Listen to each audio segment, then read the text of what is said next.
Hi, hello, it's Nikki and welcome to my messy bookshelves. Today I wanted to go over my pile of possibilities for the month of August.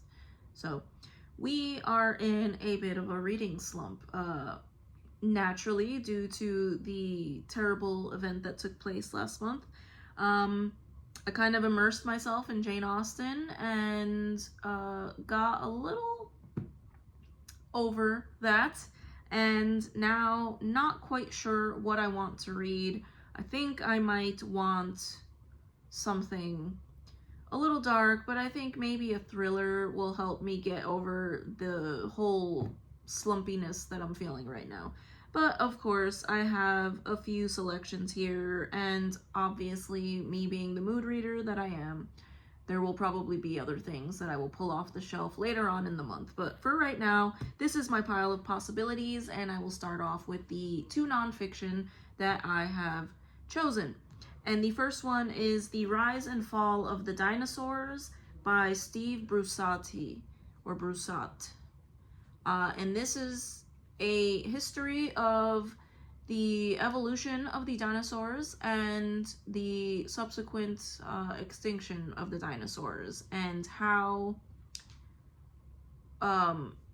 the few that did survive evolved into today's creatures. So, think Jurassic Park and the dinosaurs evolving into birds type of thing. So this sounded really interesting. It's been on my shelf for a while, and we can't have all exploration and adventure for nonfiction, so I decided to choose this one.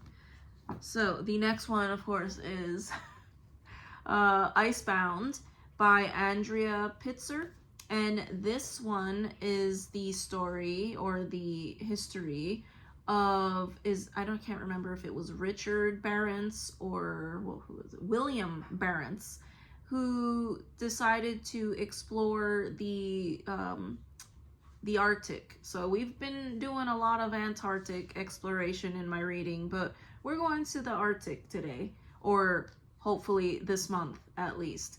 And this is I think 15th or 16th century captain who decided to explore the coastline of Russia and travel as far north as he could, and they get shipwrecked somewhere in the Arctic and have to survive. So right up my alley, and we'll see how it is.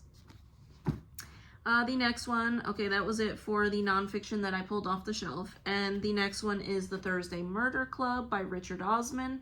And this one is one that I've been wanting to read for a while. It is a murder mystery solved by, from what I gather, a bunch of elderly persnickety friends or frenemies. So it sounds very charming, and I have been looking forward to this one, so maybe I will get into it. The next one is kind of strange, but I'll explain. The next one is Fire and Blood by George R.R. Martin, and I have been wanting to watch the show House of the Dragon. Back in the day, I used to be super into Game of Thrones, and so I purchased this as soon as it came out, and I got about halfway through and was not feeling it. So,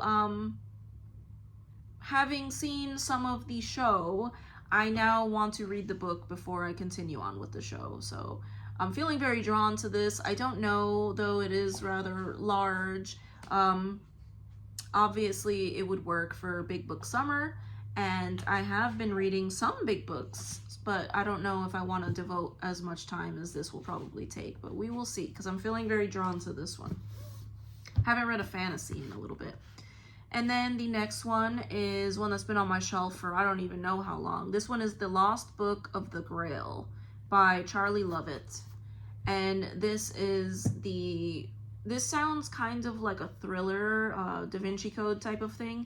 And this might be kind of along the lines of what I need to get through this little bit of a reading slump. So this is the story of an English professor, or a literature professor, who is obsessed with the Holy Grail, and his library comes under some form of danger, and he meets someone who also is obsessed with the Holy Grail, and stuff happens after that. I don't really know. It's been on my shelf for literally years, so I would consider this probably to be a TBR veteran. I don't know how long it's been there. It's been there for a while. And then we have two left. The next one is The Ladies of the Secret Circus by Constance Sayers. Another one that has been on my shelf for a while. I think I purchased this one after having read and reread The Night Circus several times. And then I read a couple of other circus, carnival type books after that, which I enjoyed. So I purchased this one. And from what I understand, it is a story of a magic circus. Seems to be only women in this circus, and it follows a family and possibly a curse and some magic that transpires in this circus. So it sounds very dark and mysterious, which is one of the things that I loved about The Night Circus when I read it. And yeah, not that The Night Circus was dark, but it was very brooding, very beautiful. And yeah, this kind of sounds like it's in a similar vein. So I am looking forward to this one, and hopefully I'll get to this one because it's been on my shelf for a while. And the last one is one that I have heard Ellen talking about reading for her book club this month. And I think Kat from The Curious Cat is also participating in this read.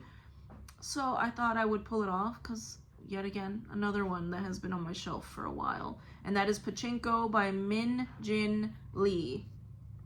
And this is the saga of a family over a few generations that emigrates to the US from, I think it was Japan. It was either Japan or Korea, and the saga of their struggles coming to the US and love and betrayal, etc., etc.